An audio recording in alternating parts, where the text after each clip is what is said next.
Assalamualaikum warahmatullahi wabarakatuh. Perkenalkan, nama saya Muhammad Yahdi. Saya Ketua Pengelola Objek Wisata Kapalo Banda. Kalau misalkan di flashback kembali dahulunya, bahwasanya memang kita tidak terpikir sampai seperti ini, tidak terpikir sampai menjadi kawasan destinasi unggulan di Kabupaten 50 Kota dan bahkan di Sumatera Barat. Pertama, kita baru merintis di tahun 2014.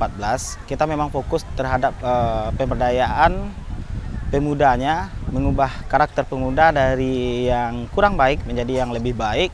Fokusnya memang terfokus terhadap hal yang demikian.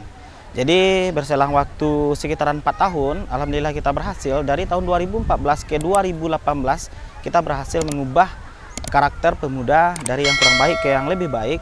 Jadi seiring waktu berjalan dan perkembangan pariwisata pada saat itu, memang pengunjung itu meningkat, dan kami di 2018 itu bersama dengan pemuda dan masyarakat yang ada di kawasan Kapalo Banda, kawasan atau yang dahulunya mereka adalah sebagai mengeksploitasi hutan, sekarang berangsur keluar dan memanfaatkan kawasan untuk dijadikan sumber pendapatannya.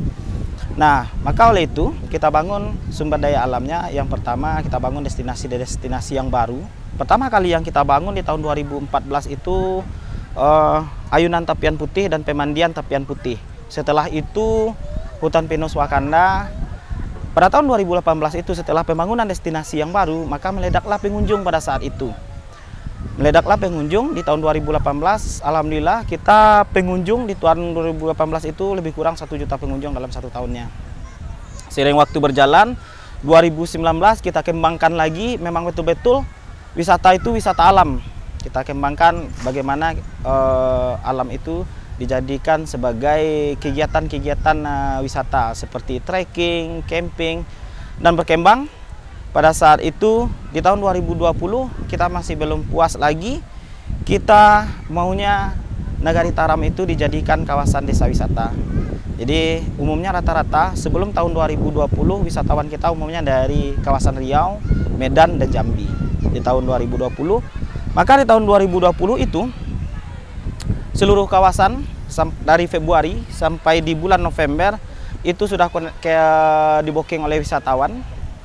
Umumnya wisatawan dari Riau, tapi alhamdulillahnya pada 28 Februari itu semuanya dibatalkan oleh COVID.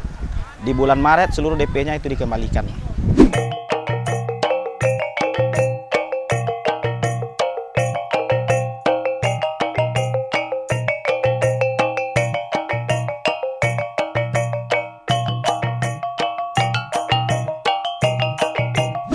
Yang pertama, kita ada 2 kawasan. Kawasan wisata umum, luasnya lebih kurang sekitaran 80 hektar. Di kawasan wisata umum ini atraksinya diantaranya memang rakit bambu ini.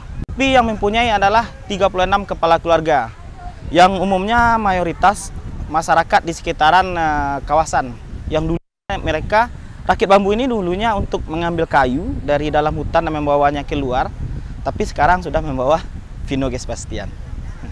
Terus selanjutnya ada ayunan Tapian Putih dan pemandian Tapian Putih. Itu sangat cocok sekali untuk anak-anak sebab airnya sangat bersih sekali dan cukup aman sebab tidak dalam. Terus ada lagi hutan pinus Wakanda kita, dan beberapa masyarakat yang menyediakan kuliner-kuliner khas di nagari kami. Terus yang selanjutnya wisata minat khusus yang kami menyebutnya special interest.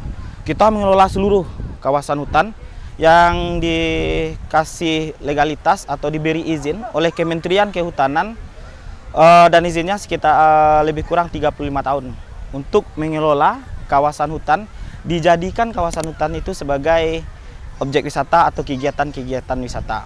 Contohnya yang terbaru pada saat ini, di dalam hutan kita bisa camping, kita bisa survival di dalam hutan atau healing forest, kita ada air terjun. Dan untuk akses ke sana bisa trekking, bisa menyewa jeep kita, atau camping juga di dalam. Selanjutnya memang live in di Nagari Taram merasakan sensasi hidup, bagaimana budaya, bagaimana cara kehidupan masyarakat Taram, dan kita menyediakan homestay, rumah-rumah gadang, rumah-rumah masyarakat di sini.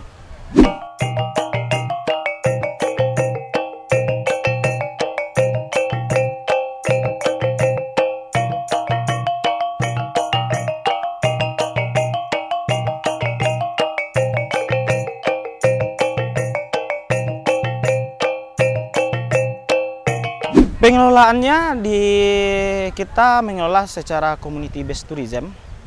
Kapalo Banda ini di bawah naungan Nagari dan menjadi sumber pendapatan asli Nagari yang terbesar.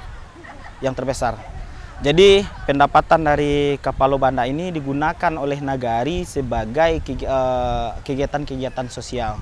Salah satu contohnya itu memang di bidang kesehatan untuk mensubsidi BPJS masyarakat kami yang kurang mampu, terus untuk menggaji guru-guru honor, guru-guru mengaji. Kami pun punya ada dana sosialnya, pengelola ada dana sosialnya. Contohnya tapi memang hampir 80%-nya terpusat di Jorong ini, di Jorong Tanjung Atas.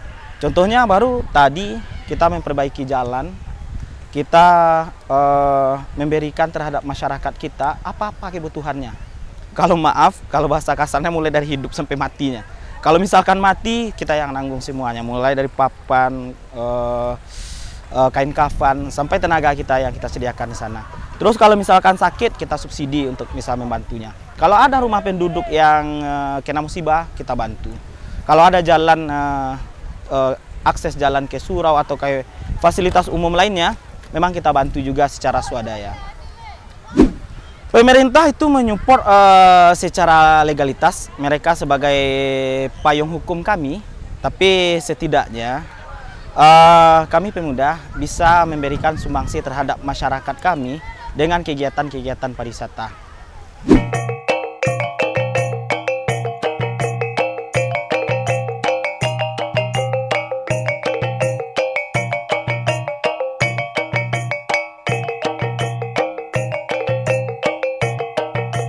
Memang sekarang banyak destinasi baru dan itu sangat bagus sekali, sangat luar biasa sekali. Kita sangat menyupport tentang tempat-tempat wisata baru itu.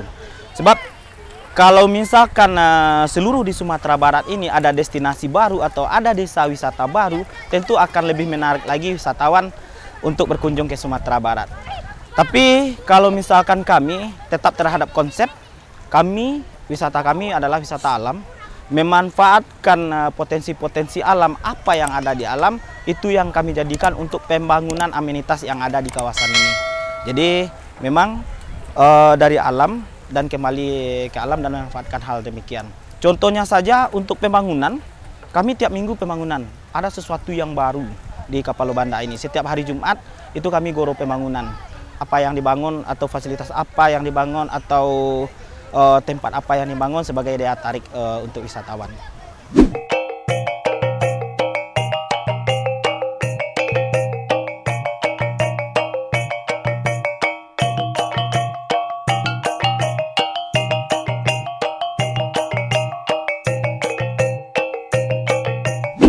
Kita sekarang di tahun 2023 memang terfokus ke special interest.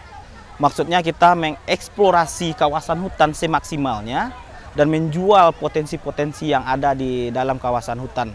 Jadi pengembangannya memang kita sedang push atau sedang dorong sekali yang di bagian Kabid Humas untuk mempromosikan apa-apa ya potensi-potensi yang ada di kawasan hutan kita. Terus untuk kegiatan desa wisata termasuk dengan budaya kita memang support terhadap kebudayaan kita. Seperti silik tuo kita, randai kita memang kita support. Baik itu secara materi maupun non-materi. Sebab memang kita terfokus untuk spesial interest.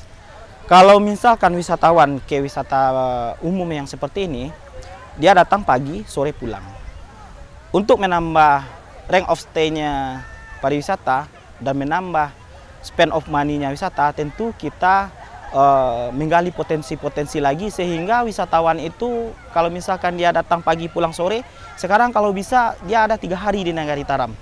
3 hari di Nagari Taram dan pergi kegiatan dan mengekspor seluruh potensi-potensi yang ada di Nagari Taram dan menghabiskan lebih banyak uangnya lagi.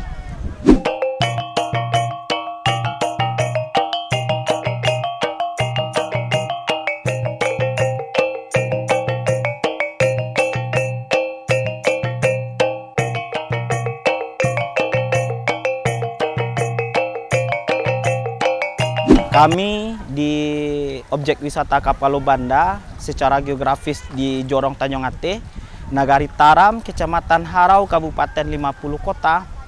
Kalau mau merasakan sensasi healing di dalam hutan dan merasakan pemandangan yang cukup indah dan airnya yang sangat jernih, silahkan datang ke Kapalo Banda.